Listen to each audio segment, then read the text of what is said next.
नमस्कार, आप देख रहे हैं टीचर 24 न्यूज। मैं हूं आपके साथ प्रिया। आज के बुलेटिन की शुरुआत बड़ी खबरों से। एक शादी समारोह में मंगलवार को अलीगढ़ पहुंची हिंदूवादी फायर ब्रांड नेता साध्वी प्राची जमकर बरसी। उन्होंने कहा कि स्वामी प्रसाद मौर्य हो या पल्लवी पटेल हो, अगर रामायण नहीं पढ़ी तो पढ़ना चाहिए। उन्होंने कहा कि कुरान और बाइबल पर बोलने की इन लोगों की औकात नहीं है। एक आयत के बारे में जरा बोल करके दिखाएं। हिंदू बहुत सहिष्णु है, इसलिए कोई कुछ भी कहकर चला जाता है। शहर के सासनी गेट थाना इलाके में स्थित सोमवार को एक शादी समारोह में बीजेपी नेता साध्वी प्राची अलीगढ़ पहुंची, जहां उन्होंने मीडिया द्वारा मुस्लिम पर्सनल लॉ बोर्ड द्वारा सरकार के कॉमन सिविल कोड लागू करने के विरोध में सवाल पर कहा कि देश जानना चाहता है कि मुस्लिम पर्सनल लॉ बोर्ड को देश में एक विधान, एक संविधान, एक कानून होने पर क्यों आपत्ति है। मुस्लिम पर्सनल लॉ बोर्ड का चिंतन राष्ट्रहित में नहीं है। इनके बच्चे मोदी और योगी को गाली देते हैं। इनके बच्चे कहते हैं कि मोदी रोजगार नहीं दे रहे। उनको कहा कि ये देश की अस्मिता का प्रश्न है। देश में जल्द से जल्द सिविल कोड कानून आना चाहिए जो देश के हित में है। मुस्लिम पर्सनल लॉ बोर्ड क्यों विरोध कर रही है।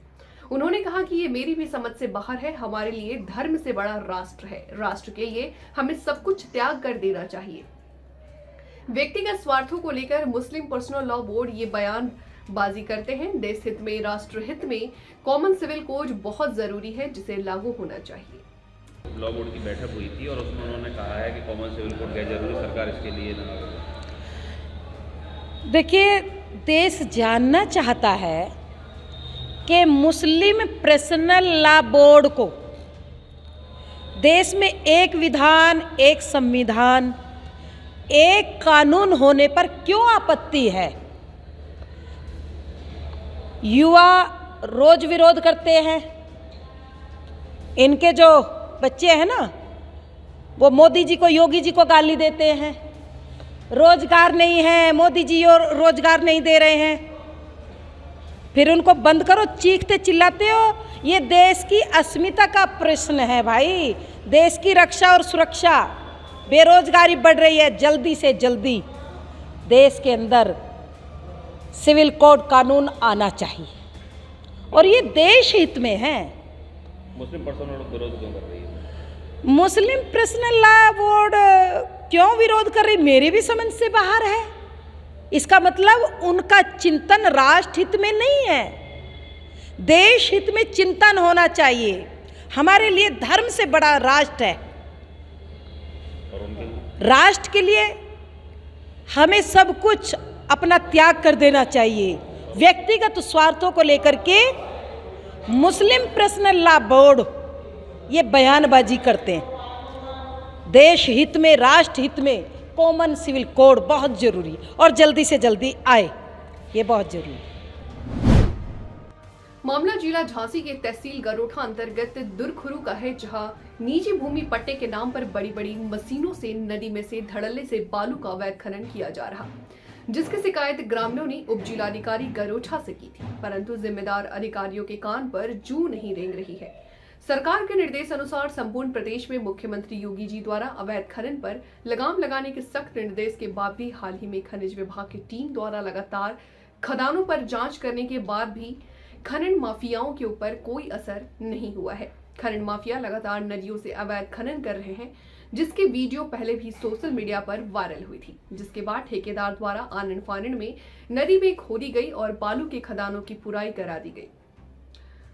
माफियाओं और जिम्मेदार अधिकारियों के आगे मुख्यमंत्री का आदेश बौना साबित हो रहा है, तो कोई आश्चर्य की बात नहीं होगी। जहां एनटीजीटी के गाइडलाइन के विपरीत बगैर सीसीटीवी कैमरा, बगैर कांटे के, बगैर स्कैनर, बगैर रॉयल्टी के बड़े बड़े ट्रकों से अवैध खनन किया जा रहा है। क्या नाम है आपका? हमारा नाम है राजेंद्र अहरवार। आप कहाँ के हैं? ग्राम दुरखरू। प्रधान हैं आप? जी हाँ, मेरी पत्नी प्रधान है, प्रधान प्रतिनिधि हूँ। आज किस मैटर में एसडीएम साहब के पास आए थे? अरे एसडीएम साहब के पास इसलिए आए थे कि एक निजी भूमि का हमारे यहाँ वो चल रहा है, बालू का घाट चल रहा है निजी भूमि का, तो उसमें जो बालू ठेकेदार हैं, दबंग माफिया हैं, वो बड़े बड़े पैमाने पर अवैध खनन कर रहे हैं। नदी से बालू उठाई जा रही है, खेत से बालू ना उठाकर नदी से बालू उठाई जा रही है। और क्या पोकलैंड मशीनें चल रही हैं? पोकलैंड मशीन चल रही है, लगभग 3 मशीनें पोकलैंड मशीन है। वहाँ कैमरा स्कैनर कुछ लगा हुआ है कांटा? वहाँ पर घाट पर कोई कैमरा और स्कैनर नहीं लगा हुआ है। आज यूपी के जनपद इटावा में सहारा कर्मचारियों ने जिलाधिकारी इटावा के माध्यम से राष्ट्रपति महोदय को एक ज्ञापन दिया है कि सहारा प्रमुख जो पेरोल पर है उनके ऊपर तो कोई कार्रवाई नहीं हो रही है। हम तमाम कर्मचारियों को निवेशकगण हमारी उत्पीड़नात्मक कार्रवाई करते हैं, जिससे हम और हमारा परिवार भय के वातावरण में रह रहे हैं। इनको रोका जाए। आइए सुनाते हैं कि इन्होंने क्या कहा। आज आप लोग यहाँ कचहरी आए हैं ज्ञापन देने, क्या इतनी बड़ी संख्या में, क्या समस्या है आपकी, क्या मांग है? आज 6 तारीख को ऑल ओवर इंडिया में संयुक्त ऑल इंडिया जनमोर्चा की तरफ से सहारा इंडिया के खिलाफ एक ज्ञापन जिलाधिकारी महोदय को सब जगह जिलों पर राष्ट्रपति के लिए दिया जा रहा है कि निवेशकों का तत्काल भुगतान कराया जाए। और सहारा इंडिया के जो प्रमुख हैं सुब्रत राय, जो इतने दिनों से पैरोल पर बाहर हैं, उनके खिलाफ कोई कार्रवाई भी नहीं हो रही है और निवेशकों का पैसे का भुगतान भी नहीं किया जा रहा है, जिसकी वजह से निवेशक आक्रोशित होकर के आए दिन सहारा के कार्यकर्ताओं के ऊपर उत्पीड़नात्मक कार्रवाई करता है या मारपीट और अभद्रता करता है, जिसकी वजह से सहारा के कार्यकर्ता इधर उधर भागने के लिए मजबूर होते हैं या घर में छुपते हैं और आए दिन परेशानियों का सामना करते हैं। निवेशकों की भी अपनी समस्या है कि उन्होंने पैसा जमा किया, समय 3-3, 4-4 साल ऊपर हो गया, उसके बावजूद पैसा नहीं दिया गया। उनके यहाँ शादियाँ होने के लिए पड़ी हैं, उनके घर में बीमारी है, लेकिन पैसा नहीं दिया जा रहा है। हम लोग यही कहने के लिए आए जिलाधिकारी महोदय के माध्यम से राष्ट्रपति महोदय को ज्ञापन दे करके कि हम निवेशकों का पैसा दिलाया जाए और हम लोगों के विरुद्ध जो दंडात्मक कार्रवाई या उल्टा सीधा उत्पीड़न जो लोगों द्वारा किया जाता है उस पर थोड़ा सा प्रतिबंध लगवाया जाए, इतना ही। ठीक, तो ये ज्ञापन आपने डीएम को दिया है, किसके डीएम के द्वारा लिया गया है और किसी द्वारा? एडीएम साहब। एडीएम साहब के द्वारा। जिला संवाददाता प्रवीण कुमार बसपा नेता विजय कटियार पर 15 डिसमिल जमीन पर जबरन कब्जा करने का लगा आरोप। नगर के बड़पुर अल्लाह नगर निवासी सरवन कहार की पत्नी कांति देवी ने डीएम से शिकायत की है कि बड़पुर निवासी बसपा नेता विजय कटियार व उनके भाई अजय कुमार, संजीव कुमार मेरी 15 डिसमिल जमीन पर जबरन कब्जा करने का प्रयास कर रहे हैं। पीड़ित महिला ने न्याय न मिलने पर अनशन करने की भी चेतावनी डीएम को दी है। डीएम ने शहर कोतवाल को निर्देश दिया है कि राज्य विभाग के सहयोग से मामले की जांच पड़ताल कर दूषित निर्माण को निषेधित किया जाए। कहाँ से आई हैं? बड़पुर मंदिर। क्या मामला है? हमारा जमीन का मैटर पुरानी 200 बरस पुरानी जमीन है, अजय विजय जबरदस्ती कब्जा कर रहे हैं। कौन है ये अजय विजय? अजय विजय कटियार है, हम नहीं जानते, भट्टा वाले हैं। हाँ, तो जमीन कब्जा कैसे कर रहे हैं, क्या है? दोनों फर्जी कागज बना ले, 3 बीघा जमीन है और 15 बीघा कब्जा कर रहे हैं। जमीन कहाँ पर है? बड़पुर मंदिर सत्यम अस्पताल के सामने, मेन रोड पर है। हाँ, मैं रोड पर। उस पर क्या वो निर्माण कर रहे हैं? हाँ, निर्माण हो रहा है। कब से चल रहा है मामला? मामला ये कब का है? कल परसों नरसों को 3 महीने हो गए। 3 महीने से चल रहा है? हाँ, 3 महीने से। तो कोई प्रार्थना पत्र वगैरह नहीं दिया था उसमें? हमने हर जगह प्रार्थना पत्र हर जगह दिया, सब मेरे 30 रुपए सब जगह। तो क्या निस्तारण निकला? कुछ निस्तारण निकला? 3 महीने से प्रशासन आपकी कोई मदद नहीं कर रहा है? प्रशासन ने मेरी मदद की। क्या कह रहा है? कहने वो उसके कागज है, उसने कागज है तो दूसरे मकान बनवा ले तो उसके कागज हो गए। क्या नाम है आपका? कांति देवी। रहती कहाँ पर है? बड़पुर मंदिर। जहाँ पर जगह वहीं रहती है? हाँ, अंदर घर है, रोड पे जगह नहीं निजी थी, मेरी पुतानी जमीन था के नाम है। लो, सीएम के पास मुकदमा कब से पड़ा हुआ? कब का पड़ा हुआ है ये मुकदमा? मुकदमा हो गया 10 साल है। 10 सालों से मुकदमा चल रहा है। अभी कोई निर्णय निकला है उसका कि नहीं? अभी नहीं निर्णय निकला। सबको पैसा कमाते थे। का नाम गटिया घाट चकबंदी का, वो भी पैसा खा चुको। वो भी हमें बहुत परेशान कर। अभी आप डीएम साहब से मिली है? डीएम साहब से मिले अभी। क्या आश्वासन मिला? एक दिन काम रुक जाता और रात में काम होते, दिन में काम होते। क्या वो लोग धमकाते वगैरह भी है क्या? धमकाते, कल कह रहे जान से मार देंगे, कल कह रहे तुम सब लोग गए। कौन कह रहा है ये बात? अजय विजय कह रहे कि हम ज्यादा बोलिए तो मैं मार देंगे। ये बात बताइए भाई साहब को। हमने बताई थी, जब उनसे कोई बात सुनवाई नहीं करे, हम लोग क्या करें? तो आगे क्या करेंगे अब हम? क्या करेंगे आगे, क्या करेंगे? बैठेंगे, क्या करें? हमारा काम नहीं रुकेगा, हम कुछ करेंगे। हम लोग मरे जा रहे भूख में, सामान चीजें थी सब चली गई मेरी गिरवी धरते। जो नौके लाला से रुपए लिए थे 10 लाख, तलैया खाली कराई थी पूरी मैंने, उसमें बर्बाद हो गए रुपए नहीं। हम लोगों को भीख मांगे काबिल हो गए, अब खुद आवास विकास में पानी पूरी पटा के लगाने लगे। ऐसे क्या कैसे काम चलेगा हम लोगों का? संवाददाता प्रवीण कुमार तहसील अमृतपुर के ग्राम पंचायत नरसिंहपुर के प्रधान की दबंगई से ग्रामीण परेशान, सैकड़ों की तादाद में ग्रामीणों ने जिला अधिकारी को सौंपा शिकायती पत्र। दबंग प्रधान सुधीर कुमार गांव में लगे 300 यूकेलिप्टस के बिना ही किसी प्रस्ताव के कटवा कर बेच रहे और रुपए हड़प लिए। यहीं तक नहीं, प्रधान की दबंगई केबल पर पुराने स्कूल भवन के गेट, चैनल, विंडो आदि सामान निकालकर अपने मकान में लगा दिया। स्कूल के बच्चों को गांव के ही हरिराम की जमीन पर बैठाकर पढ़ाया जा रहा है। इसी तरह चक्रोड पर मिट्टी डलवाए जाने आदि कार्यों में भी जमकर लूट खसोट की गई है। आज आप सब लोग इकट्ठे हो गए। अमृतपुर तहसील का एक गांव है कुगरपुर, उस और ग्राम सभा जानी जाती है हरसिंहपुर का है। तो उसके जो प्रधान है वर्तमान में, उन्होंने सबसे पहले तो एक काम किया है, जो पुराना प्राइमरी स्कूल, प्रधान जी का नाम क्या है? सुधीर कुमार जी। हाँ, सुधीर कुमार राजपूत। तो जो पुराना प्राइमरी स्कूल था उसे बिना किसी प्रस्ताव किए तोड़ डाला। तोड़ के उसमें जो खिड़की, दरवाजे, ईंटें थी, उससे उन्होंने अपना निजी मकान बना दिया। बच्चों के पढ़ने का स्थान नहीं रहा है, वो दूसरे के खेत में बैठा के खुले में पढ़ाए जाते हैं। दूसरी बात, 300 यूकेलिप्टस के पेड़ खड़े थे, प्रधान जी ने कोई प्रस्ताव नहीं किया है और बगैर प्रस्ताव किए हुए वो किसी को बेच दिए और पैसा निजी काम में ले लिया, उसका कोई शो नहीं किया। तीसरा ये किया है कि जो पानी की टंकी बन रही है, हरसिंहपुर का है तो 2 बार दरियाबुर्द हो चुका है, प्रतिवर्ष कटता है। तो जो जिस जगह पे पानी की टंकी बनाई जा रही है उससे केवल 200 मीटर दूर गंगा जी रह गई है। हमारा कहना है कि पानी की टंकी तो बने, लेकिन ऐसी जगह पे बने जिससे कि सरकारी पैसे का दुरुपयोग ना हो, क्यों वो कट जाएगी। उस बात को भी वो नहीं मान रहे, उस पर भी अड़े हुए। तीसरी चीज़ ये है कि उनके द्वारा जो भी नाली, खड़ंजा या गौशाला वगैरह के कार्य किए गए, इनमें कोई एक नया पैसा लगाया नहीं है, पैसा निकाल लिया गया है और उसका वाला दुरुपयोग किया जा रहा है। इसी संबंध में डीएम साहब को ज्ञापन दिया है।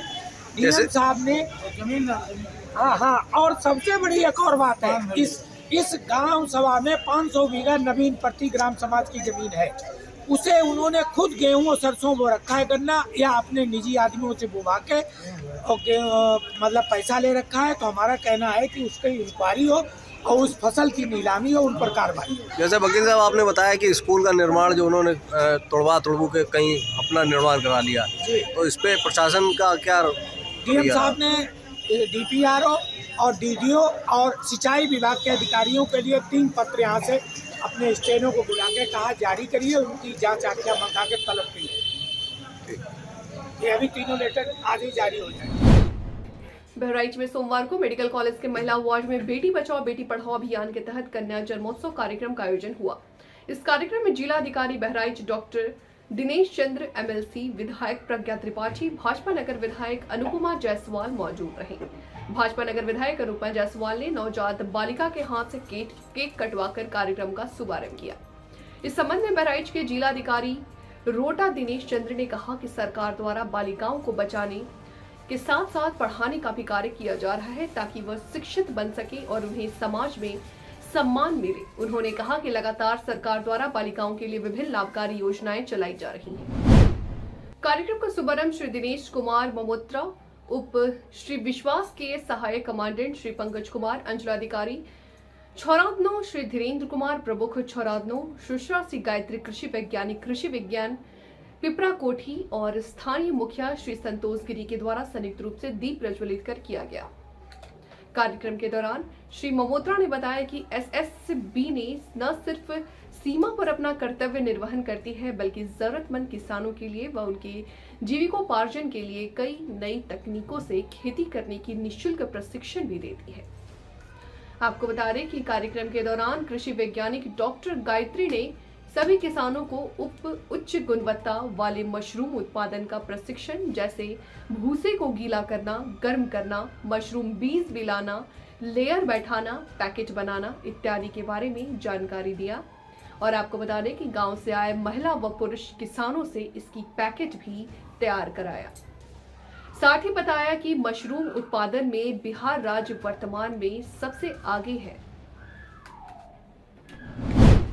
बालू माफियाओं से परेशान पीड़ित पहुंचे जिला अधिकारी कार्यालय। पीड़िता का आरोप, उसके खेतों में रात में बालू भरे ट्रैक्टर निकालते हैं बालू माफिया। अवैध बालू भरे ट्रैक्टर निकलने से खेतों में बोई फसल हुई बर्बाद। पीड़िता ने कहा कि पूर्व में एसडीएम नरेनी और स्थानीय पुलिस से भी कर चुकी है माफियाओं की शिकायत, नहीं हुई बालू माफियाओं पर कोई कार्रवाई।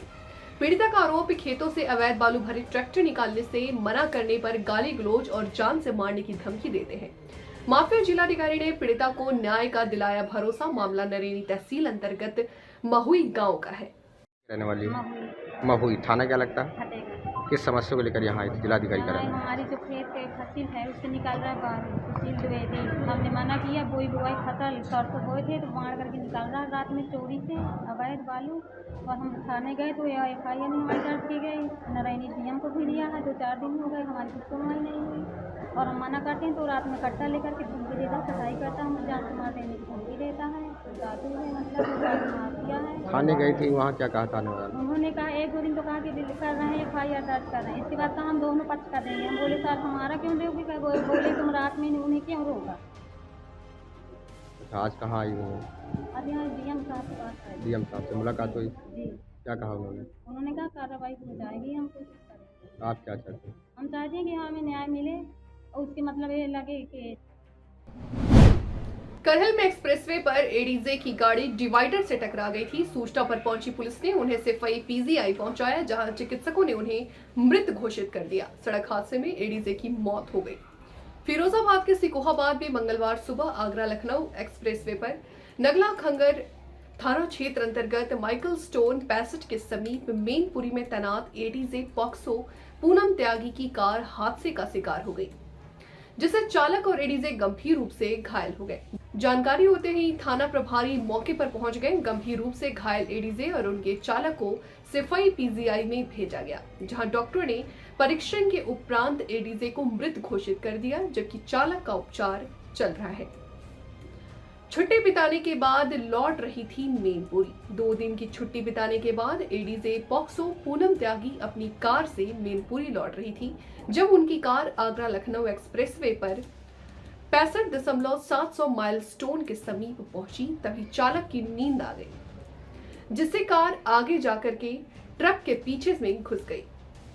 कार को सचिन पुत्र संतराम निवासी कसला थाना इंचोली जिला मेरठ चला रहा था। हादसा होने के बाद दोनों गंभीर रूप से घायल हो गए। मौके पर पहुंचे अधिकारी हादसे की जानकारी होते ही थाना अध्यक्ष महेश चंद्र फोर्स के साथ मौके पर पहुंच गए। एडीजे पॉक्सो की गाड़ी दुर्घटनाग्रस्त होने की जानकारी होते ही प्रशासनिक अधिकारी भी मौके पर पहुंचे और तत्काल प्रभाव में घायलों को PGI सिफाई भेजा, जहां डॉक्टर ने पूनम त्यागी को मृत घोषित कर दिया। देखिए सिपाही में एक एडीजे पॉक्सो एक्ट जो कि मैनपुरी में पोस्ट थी, वो उनके इलाज के दौरान यहाँ पर मृत्यु हो गई है, जिनके बारे में पता लगा कि ये फिरोजाबाद में इनकी गाड़ी से एक्सीडेंट हो गया है। शेष जानकारी के लिए फिरोजाबाद से संपर्क किया जा रहा है, चूँकि एक्सीडेंट फिरोजाबाद में हुआ था। इनके परिजनों को सूचित कर दिया गया है। CO सिपाही प्रातः से ही PGI में बने हुए हैं। परिजन आ रहे हैं, जैसे परिजन आएंगे अग्रिम कार्रवाई शुरू कर दी जाएगी। क्या नाम है, कहाँ पोस्टिंग थी? श्रीमती पूनम त्यागी, एडीजे पॉक्सो एक्ट मैनपुरी।